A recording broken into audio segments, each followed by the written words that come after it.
தூத்துக்குடி துப்பாக்கி சூடு சம்பவம் நடந்த காலத்தில் பணியாற்றிய காவல்துறையினர் உள்ளிட்ட அதிகாரிகளின் சொத்து விவரங்களை விசாரிக்க வேண்டும் என தமிழக லஞ்ச ஒழிப்புத்துறைக்கு சென்னை உயர்நீதிமன்றம் உத்தரவை பிறப்பித்திருக்கிறது.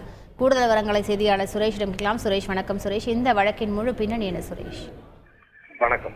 தூத்துக்குடி துப்பாக்கி சம்பவம் தொடர்பாக தாமாக முன்வந்து விசாரணைக்கு எடுத்த வழக்கை தேசிய மனித உரிமை ஆணையம் முடித்து வைத்து உத்தரவு பிறப்பிக்கின்றது. இந்த உத்தரவை எதிர்த்து சென்னை உயர்நீதிமன்றத்தில் மனித உரிமை ஆர்வலர் ஹென்றி திபேன் வழக்கு தொடர்ந்திருந்தார். இந்த வழக்கு இன்றைக்கு நீதிபதிகள் எஸ் சுந்தர் மற்றும் செந்தில்குமார் அடங்கிய அமர்வில் இன்றைக்கு மீண்டும் விசாரணைக்கு வந்தது. விசாரணையின் போது சிபிஐ தரப்பில் தாக்கல் செய்யப்பட்ட அறிக்கையை ஆய்வு செய்த நீதிபதிகள் சிபிஐனுடைய விசாரணை என்பது நியாயமாக நடைபெறவில்லை, சம்பவம் நடந்த இடத்திலிருந்து தூரத்தில் உள்ள குடியிருப்பு பகுதிகளிலும் துப்பாக்கி சூடானது நடத்தப்பட்டிருக்கிறது. அப்படி ஒரு நிலையில எந்த அதிகாரியும் தவறிழைக்கவில்லை என்று எப்படி அறிக்கை அளிக்க முடியும் என்று கேள்வி எழுப்பினார்கள் சிபிஐக்கு. மேலும் 100 நாட்கள் போராட்டம் நடத்தப்பட்ட நிலையில அங்கு ஏதேனும் வன்முறை சம்பவங்கள் நடைபெற்றதா என்ற ஒரு கேள்வியையும் நீதிபதிகள் எழுப்பினார்கள்.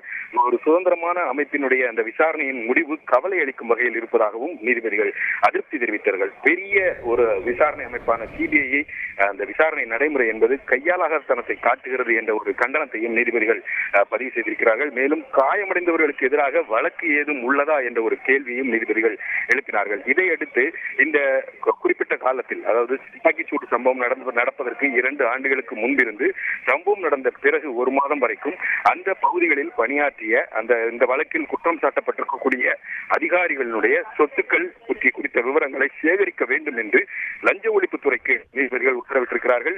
இதற்காக லஞ்ச ஒழிப்புத்துறைக்கு 2 வார கால அவகாசம் வழங்கிய நீதிபதிகள் அதற்குள் ஒரு முன்னேற்றத்தை, விசாரணையின் ஒரு முன்னேற்றத்தை காட்ட வேண்டும் என்றும், அப்படி காட்டும் பட்சத்தில் மேற்கொண்டு விசாரணையை தொடர்வதற்கு கூடுதல் அவகாசம் வழங்கப்படும் என்றும் நீதிபதிகள் அறிவித்து இந்த வழக்கின் விசாரணையை 2 வாரங்களுக்கு தள்ளி வைத்திருக்கிறார்கள்.